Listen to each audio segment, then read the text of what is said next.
vamos a hablar sobre la prevención de demencia en personas mayores. Para ello nos acompaña Abel Galindo, médico neurólogo, subjefe del Servicio de Neurología del Hospital Cuyen y docente de la Facultad de Ciencias Médicas de la Universidad Nacional del Litoral. Bueno, Abel, bienvenido al programa. Hola, ¿qué tal? Muchas gracias. Bueno, vamos a hablar entonces de demencia en personas mayores, pero para eso, ¿a qué se refiere la palabra demencia? ¿Qué engloba? Bueno, demencia, obviamente que nosotros siempre la pensamos en personas mayores, no es algo exclusivo de personas mayores. Demencia es un proceso patológico o de enfermedad que implica un deterioro progresivo de funciones mentales superiores. Es decir, ¿Y eso a causa de qué? Bueno, podemos hablar de muchas causas, digamos. Uno en lo general y en la comunidad tiene bastante internalizado y bastante conocido ciertas enfermedades que son de las más comunes y que son las neurodegenerativas, pero realmente hay muchos procesos que pueden generar demencia. Es decir, yo puedo explicar que lo más conocido es, y creo que para todos nosotros, la enfermedad de Alzheimer es una enfermedad neurodegenerativa en la cual se van perdiendo muchas neuronas cerebrales y va deteriorando al paciente hasta llevarlo a la demencia. Pero también un paciente, por ejemplo, que pueda tener muchos accidentes cerebrovasculares en su vida, lamentablemente puede terminar en una demencia, casi o similarmente a lo que pasa en una enfermedad de Alzheimer, digamos. Es decir, son procesos que algunos tienen un tiempo más corto, otros tienen un tiempo más prolongado, pero siempre hablamos de un proceso en el sistema nervioso en la cual hay pérdida de un componente de neuronas importante. ¿Y eso qué consecuencias tiene en la práctica? Digamos, ¿cómo uno se da cuenta que tiene demencia? Bueno, obviamente que en el paciente lo que uno nota es que va perdiendo mucho de su funcionalidad, va perdiendo mucho de su personalidad y va perdiendo mucho de su capacidad de alguna manera intelectual. Es un proceso en el cual se van afectando mucho, como le dije, de lo que son las funciones cognitivas o funciones mentales superiores. Es la que nos diferencian propiamente a nosotros como seres humanos, digamos. Claro, y el paciente cuando llega a la consulta ya llega con el grado avanzado de demencia, o sea, ¿cómo se toman estos casos? No quiere decir que sea así. Muchos pacientes pueden tener sus signos de alarma, pueden venir solos a la consulta y de alguna manera expresarnos sus malestares. Otras veces pueden venir acompañados o traídos por familiares porque realmente no se dan cuenta de las dificultades que tienen. Son varias las posibilidades. La cuestión es que cuando el paciente empieza a mostrar estos signos de deterioro, sí, son notorios y hablamos de ya un proceso en el cual mucho tiempo antes en el sistema nervioso empezó a haber un cambio, digamos. Claro, pero igualmente no es casual que se la asocie, digamos, a la demencia con personas mayores. Es porque ocurre en general en las personas mayores. ¿Y esto por qué? Porque en las personas mayores se da obviamente con mucha más frecuencia. Los procesos neurodegenerativos, cuando hablo de procesos neurodegenerativos hablo de que hay un grupo o un pool de neuronas que empiezan de por sí a dañarse, a morirse de alguna manera. Es lo que nosotros le llamamos en medicina una muerte celular programada. En determinado momento empieza un proceso de muerte de neuronas. Y ese proceso empieza principalmente a edades más tardías, digamos.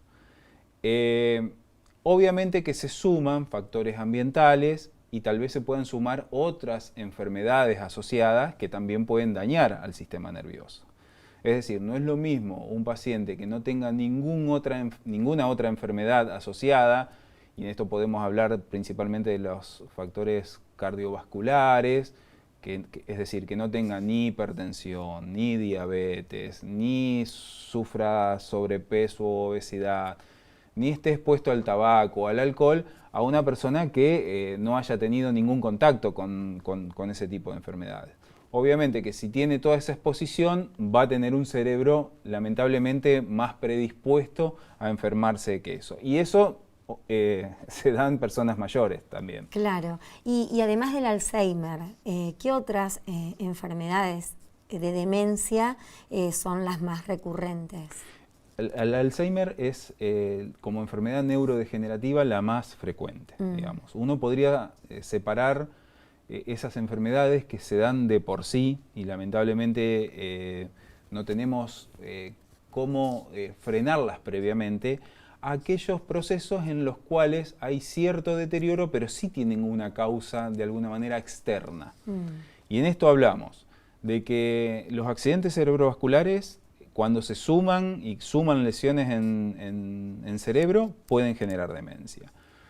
Hay otras enfermedades que lo pueden hacer, como problemas nutricionales, como problemas inflamatorios, como problemas infecciosos. Algunos hasta en una forma mucho más rápida que lo que pasa en un Alzheimer.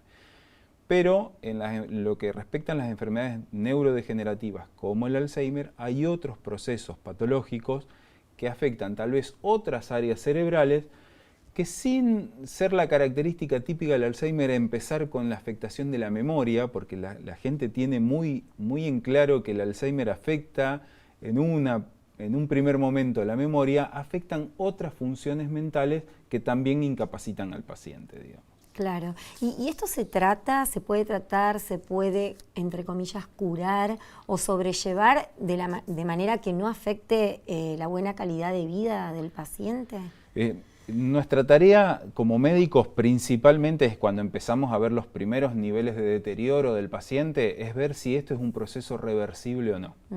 Porque hay procesos reversibles. Yo puedo poner un ejemplo. Digamos, si un paciente tiene un proceso, por ejemplo, de una enfermedad de la tiroides, tan común, digamos, de la hormona tiroides, que esté muy descompensado, puede llevarlo a un deterioro neurológico que en sus primeros momentos pueda asemejar muchos síntomas de lo que pasa en un principio de Alzheimer. Pero uno descubre que es un proceso que es por esa hormona y, tratando esa enfermedad, el paciente revierte.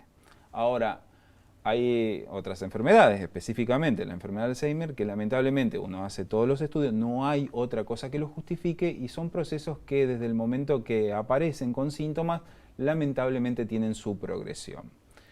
Cuando uno habla de que uno trata de que haya cierta prevención de estos procesos, habla de que el paciente tenga la mejor y mayor reserva cognitiva posible. Y esto es un concepto que no tiene mucho tiempo. Cuando uno habla de reserva, habla de la capacidad que tiene el paciente a los cambios o a los procesos, ya sean patológicos o no, digamos.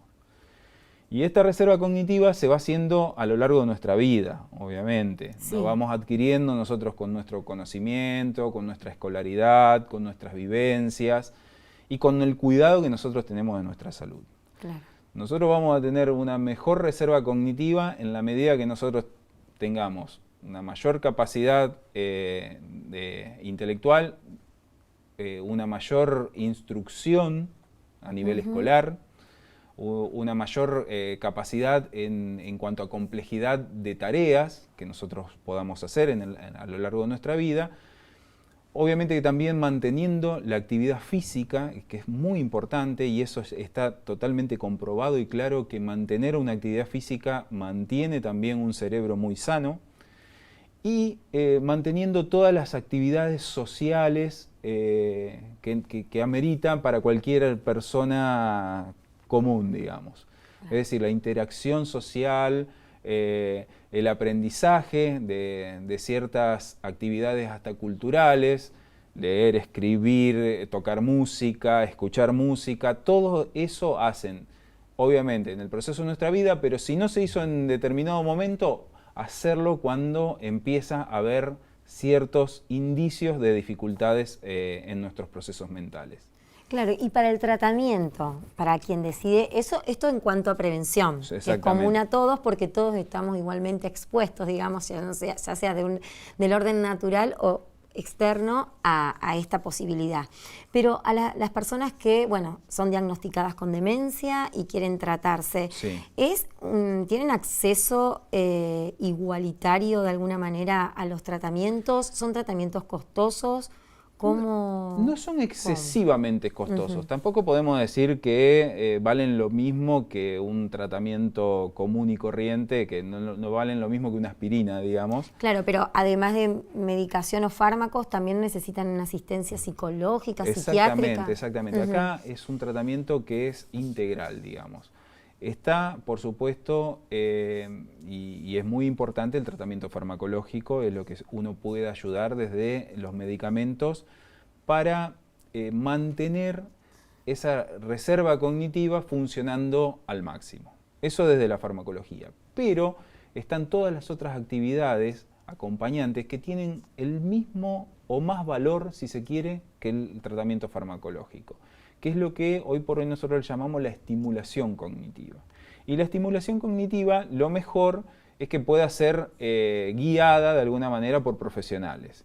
Y en eso entra muy en juego y con mucha importancia el trabajo que puede hacer el kinesiólogo desde la actividad física, el terapista ocupacional desde las actividades funcionales rutinarias. Motrices. Exactamente. El estimulador terapéutico desde el punto de vista desde la lectura, el dibujo, la música. Bueno, y por supuesto desde la interacción social que debe estar siempre presente en el paciente. Es decir, no aislarlo al paciente, mantenerlo dentro de la actividad de la comunidad. Eso es fundamental para que el paciente pueda mantener sus funciones cognitivas al máximo, lamentablemente en un proceso que va deteriorando con el tiempo, digamos. Claro, porque hablamos de los adultos mayores, de las personas mayores donde se detecta con mayor frecuencia. ¿Hubo casos o hay casos de niños? No. De niños no podemos. Si hablamos de niños, estamos hablando de algún otro proceso. Claro, como autismo. Claro. Ya son más que sí. nada procesos relacionados con el desarrollo. Claro. Uno cuando habla de deterioros cognitivos o demencias, habla de un cerebro que evolucionó y que de determinado momento empieza a involucionar por diferentes procesos, es decir, llegó a su desarrollo y por determinados procesos o enfermedades, lamentablemente empieza a involucionar. Todas estas cuestiones que vos me contás son en el proceso del desarrollo y ahí hay algún trastorno que no permite el mejor desarrollo de su sistema nervioso, digamos. Claro. Y bueno, y hablábamos esto de un tratamiento integral que incluye diferentes disciplinas y demás. Nuestro sistema sanitario, digamos, público, ¿está preparado para eso? Bueno, ahí hay cierto déficit. Digamos, no es algo muy complejo. Yo creo que de todas maneras tampoco es que se necesita un armado vuelvo a repetir la palabra, tan complejo desde lo económico, desde lo estructural, pero podría decirte yo un poco en la experiencia que los pacientes que cuentan con una cobertura social tienen un acceso mucho más factible a ese tipo de tratamiento integral que aquel que está en la salud pública. En la salud pública podemos decir que el tratamiento médico está cubierto de alguna manera, pero todo aquello que tenga que ver con el tratamiento adyuvante y alternativo, que tiene que ver con las diferentes disciplinas, es tal vez un déficit que tengamos. Es decir, el paciente no recibe de la misma manera ese tipo de ayuda que requiere, que es una parte fundamental de su acompañamiento de alguna manera. Claro, esto sería como una asignatura pendiente en la materia. ¿Alguna otra cosa que nos falte como país, como provincia, para evolucionar hacia un mejor tratamiento o un mejor abordaje de esta enfermedad? Bueno, yo creo que, haciendo un análisis un poco rápido, digamos, de la cuestión, yo creo que se ha dejado, tal vez en el último tiempo, la atención de los pacientes mayores o de la tercera edad en manos de la cobertura social. Es decir, hoy por hoy la mayoría de los pacientes en la tercera edad tienen una cobertura social que es la obra social que se le asigna, ya sea porque tienen su jubilación, porque tienen una pensión, ¿no es cierto? Y entonces desde la salud pública se absorbe poco hoy por hoy a esos pacientes, digamos.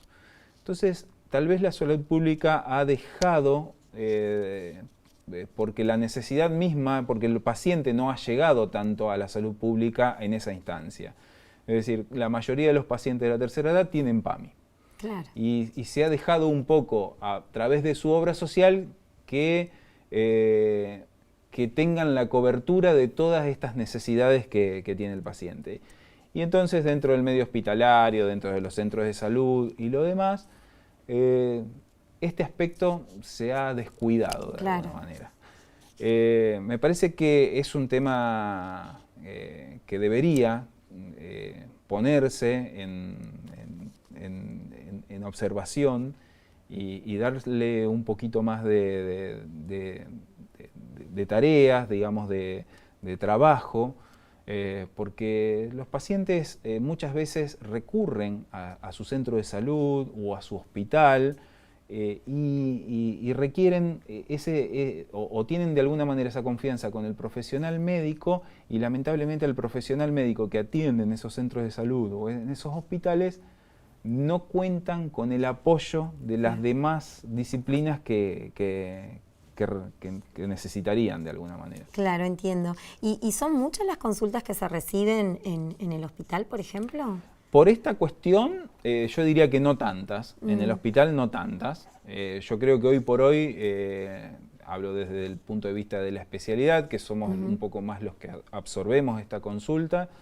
Los especialistas neurólogos, principalmente los que están dentro de la cobertura de los pacientes de tercera edad, es decir, de los pacientes con PAMI, obviamente es una de las consultas más frecuentes. Pero si no estás dentro de la cobertura o si no atendés no estás dentro de la atención de PAMI, es poco lo que ves dentro del hospital, digamos. Claro, ¿y existen números o estadísticas que hablen de un incremento de casos o no? No podría decirte un número preciso. Hoy por hoy se sabe que a mayor expectativa de vida es mucho mayor la cantidad de pacientes que padecen y que van a padecer esta. Claro. Se sabe que hoy por hoy esta es una enfermedad endémica, esta es una enfermedad mundial, y en la medida que aumente la expectativa de vida, mayor se van a ver los casos de esta enfermedad o de estas enfermedades, digamos. Es un tema de salud pública, realmente, sí. Es un tema a hacer foco, porque en el futuro yo creo que va a ser un tema desde lo económico, realmente desde el abordaje económico, cuánta necesidad tienen estos pacientes para mantenerse funcionales, porque en la medida que se mantengan funcionales, el paciente dentro de todo se puede manejar. Lamentablemente, cuando pierde su funcionalidad, cuando pierde su independencia, es cuanto más requerimiento tiene el paciente, mucho más costoso es para la salud. Y bueno, obviamente que si aumenta la expectativa de vida, aumenta la cantidad de personas mayores, esto va a generar aún más problema todavía, digamos. Claro, y eso a nivel académico, de formación, ya que, bueno, aprovechamos también tu rol de docente en la Facultad de Ciencias Médicas. Los estudiantes que, bueno, llegan al momento de elegir una especialidad. Sí. Salud mental, ¿en qué ranking está? ¿En qué posición del ranking? Salud, yo creo que hoy por hoy está bastante repartido el tema de la elección de la especialidad, si se quiere. Neurología, salud mental y todo lo que tiene que ver con estas ciencias de las conductas de alguna manera, tiene la necesidad que tienen la mayoría de las especialidades. Nosotros nos encargamos desde la formación de brindarle a los alumnos, a los estudiantes, toda la información posible y de que ellos tengan un panorama de alguna manera para cuando ya recibidos dentro de la medicina puedan tener esto como opción, pero a su vez con un conocimiento básico como para tener los manejos primarios de esta patología. Pero yo creo que no es algo que hoy por hoy esté faltando, digamos, Claro. especialistas en esto. Me parece que estamos dentro de un número adecuado y se está abordando de una manera adecuada, digamos. Bien, y bueno, y como para ir cerrando, y bueno, también que quede como una recomendación, cuando uno tiene, o sea, ¿cuáles son esos signos de alerta de los que hablábamos al principio y que hay que tener en cuenta como para preocuparse y ocuparse haciendo una consulta? La mayoría de la gente yo creo que ya tiene bastante sabido que cuando hay una afectación de la memoria tiene que hacer la consulta. Pero, ¿cómo sería? Uno no recuerda en un momento, olvidos. O cuando son olvidos. Olvidos de lo inmediato, olvidos del pasado. Claro, del pasado. yo creo que la mayoría de la gente cuando tiene olvidos de cualquier índole recurre a la consulta. Está en nosotros discriminar si esos olvidos pueden ser patológicos o no. Porque realmente olvidos yo creo que tenemos todos. Todos, por eso. En todo momento de la vida. Pero hay olvidos que empiezan a ser realmente signos de alarma de una enfermedad, que son aquellos olvidos permanentes y principalmente de eventos de corto plazo.